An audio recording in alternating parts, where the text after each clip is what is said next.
Hello, for the Buffalo News, this is Jay Skurski, Buffalo Bills beat writer, here to discuss what I believe to be one of the busiest days in franchise history in terms of transactions.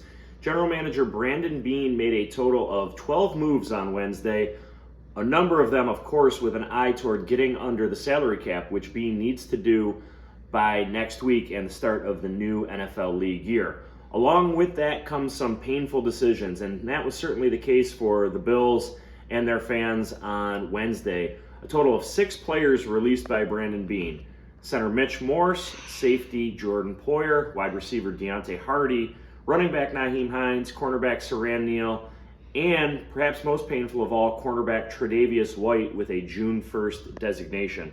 We'll talk a little bit more about that in just a second about what that means. But those 5 players, excluding White, their releases saved about $26 million on the salary cap. The team entering Wednesday was about $41 million over the cap based on various reports and estimates by the Buffalo News.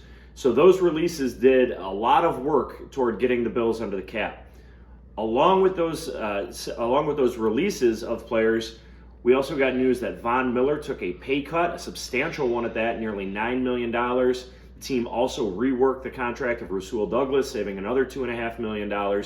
So there's still work to be done for Brandon Beane in terms of getting under the salary cap, but he took a major step in that direction. Of course, though, along with that comes some pain, and releasing Morse, releasing Poyer, two team captains, to really cornerstones of this franchise hurts. And then Tre'Davious White, as I mentioned earlier, being a post-June 1st designation. What that means is that he's going to be released at the start of the new league year next week. However, the Bills will not realize that salary cap savings, which is substantial, over $10 million until June 2nd. We'll have plenty more of what that means in the Buffalo News, both in print and online. Myself and Catherine Fitzgerald stayed busy really all day long on Wednesday covering the multitude of moves by this franchise.